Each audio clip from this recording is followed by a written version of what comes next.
So Ghost of Tsushima has a ton of very awesome features that are likely going to keep us busy for a very long time, and this was obvious from yesterday's gameplay reveal that went over a ton of new info that we never knew before. Like, we now know how the UI looks, and it looks really awesome in its minimalistic style. Exploration is a huge part of the game, but there are some unique twists to it that Sucker Punch has added to make it even more immersive. The combat is going to be even more advanced than we initially anticipated, with a ton of techniques that you can learn and a ton of abilities that will let you take down enemies in all sorts of cool and different ways. And finally, let's not forget about the fact that the game is also going to put a huge emphasis on customization, as there's a ton of armor sets in the game that you can collect and equip, and even color them in the color that you want them to be. We're gonna go over all of these and more, so let's jump right into it, and as always, a thumbs up on this video would be super awesome. We finally saw the UI, which is very minimalistic as it was always said, but it actually looks really slick. I like it a lot, and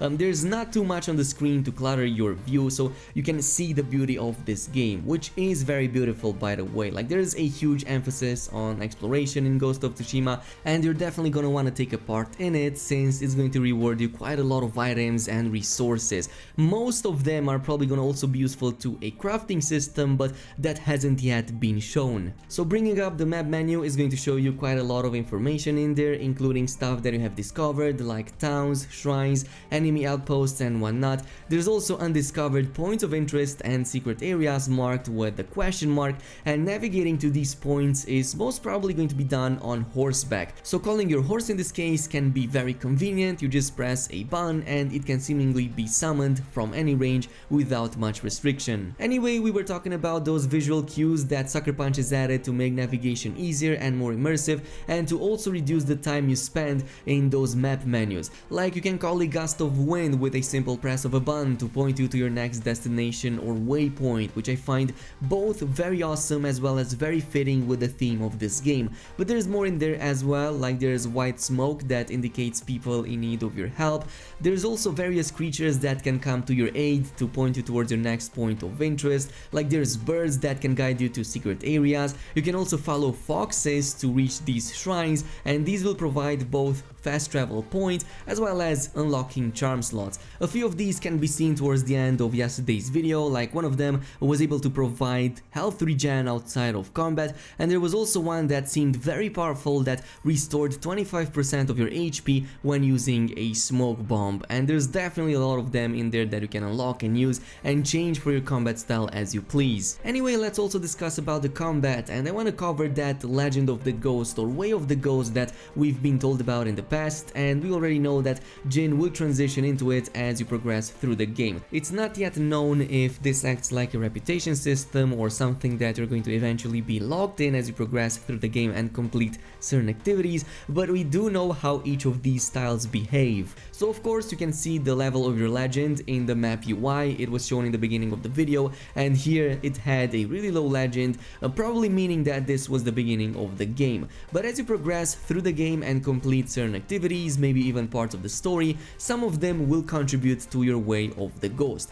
For example, at one point in the video we were able to see that clearing a Mongol controlled area would provide a small boost to legend of the ghost, but there's probably other types of activities in there that influence this as well, be it big or small. Furthermore, as you progress through that legend of the ghost, you're going to gain access to new techniques and abilities, and players have been said to be able to decide how these abilities can be evolved. So chances are that the techniques tab in the pause menu that we saw right here is likely the menu that deals with that, and you're going to be able to invest either points or progress through some kind of tree in order to unlock new abilities. Nonetheless, as you increase your legend, you're also going to influence the way people perceive you and react to your character. Like, for example, at one point one of the Mongol warriors were cowering in fear when seeing you, and this was likely because you were a really high level in that legend of the ghost. This kinda reminds me a little bit of Metal Gear Solid 5 that had a similar system, though in that one enemies would also better equip themselves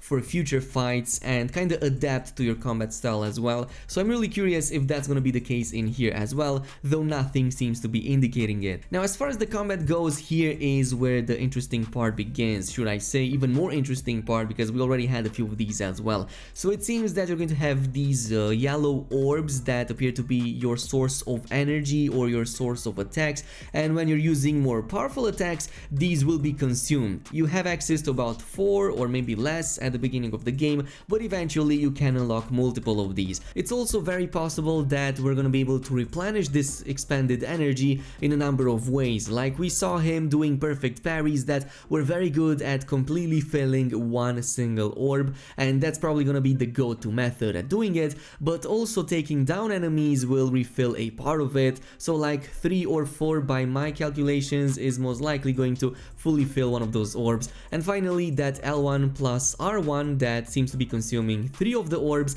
is most likely that weapon ultimate attack, something that actually reminds me a lot of that Assassin's Creed Origin and even Odyssey that both did something like this. Another interesting thing about the combat that makes it even more nuanced is the fact that there's stances that you can choose in order to adapt to different types of enemies so that you can inflict the most amount of damage. We already saw 2 such stances, including the stone and the water stance, and there's also a third one that has never been accessed during the gameplay video, and possibly a room for a 4th one, though in that case there was no button attached to it, so it remains to be seen if there's a 4th one as well. Nonetheless, the differences that I was able to see here were for the stone stance, Jin holds his sword in front of his face vertically to the side.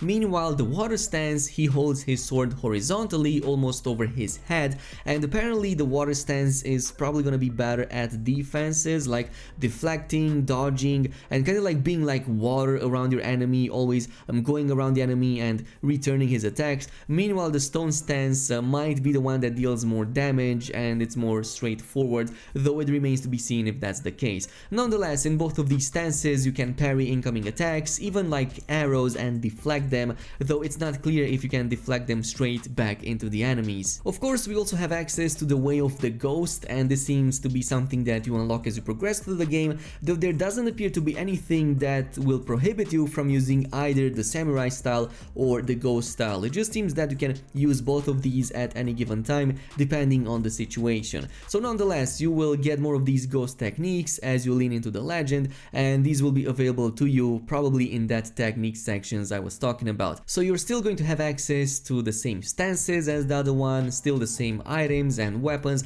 though in this case you're going to adjust your gear to better make use of it. So you're going to use wind chimes and firecrackers to distract enemies and attract them in different locations so you can better take them out. We also got another look at the chain assassination ability that's done with the triangle as long as enemies are in range with one another. So it's likely that this is one of the skills that you unlock as you further progress into the Way of the Ghost, among other abilities in there as well. It's also interesting that you have access to that dagger when crouching, and you can take down enemies, assassinate them from the back, and also deal critical hits to, for example, large enemies like this one right here, following a smoke bomb. So nonetheless, in terms of weapons, you of course have access to that big katana on the back, likely a slower, bigger damage dealing two-handed attack weapon. Also the wakizashi on the side, which is a smaller size katana, probably for faster attacks, but also maybe smaller damage. For range attacks, there's quite a number of options here, with the longbows using heavy arrows to deal high damage, most probably suited against heavy armored enemies. We also saw the half bow that had smaller arrows but also a much quicker fire rate to deal more damage in quick succession to the enemy. Of course, in both of these cases you can use fire arrows or even poisoned arrows, and there might be more customization options in there as well. The kunai was another one that was very useful. The throwable daggers seem to be doing a great job at taking down any enemy regardless of its size with one single throw in the neck. Anyway, on to the final topic, we also have customization, and Sucker Punch has added a ton of ways to customize your character. So there's a ton of armor sets in the game that don't just provide visual benefits of you looking cool, but also stats and perks apparently that will influence the way you play your character. Like we saw a few of these that are more akin to a samurai, a few of them were even like heavy armored, which might imply that this is going to slow down your character a little bit, but it's going to provide a ton of defenses as a result. We also saw ones that are more akin to the ninja style that don't really have much armor but provide a ton of movement speed and agility and a lot of freedom of movement on like all kinds of surfaces. So this might very well be the type of perks that you might find on these kinds of items. Of course, coloring these armor sets is also possible by simply collecting well enough flowers of the same color, and you can color them in all kinds of really awesome combinations like white, red, yellow, everything that you can find in the game. You can put that on your gear and color them as much as you want, which honestly sounds really freaking cool. The one subject that hasn't been fully clarified is if there's any crafting system in the game, because there are strong indications that there is. There's a ton of resources that you collect or are rewarded through various activities, like you collect bamboo all over the place. There's also shacks with resources inside of them, like linen in one of these cases. Also other types of trading goods that might be able to be sold for a profit. And let's not forget about some of the rewards, including those iron ingots that could be rewarded to you if you liberated that Mongol territory. So a lot of stuff over here, a lot of exploration that can be done in all kinds of ways, both on the horseback and on foot. A lot of secret areas and caves that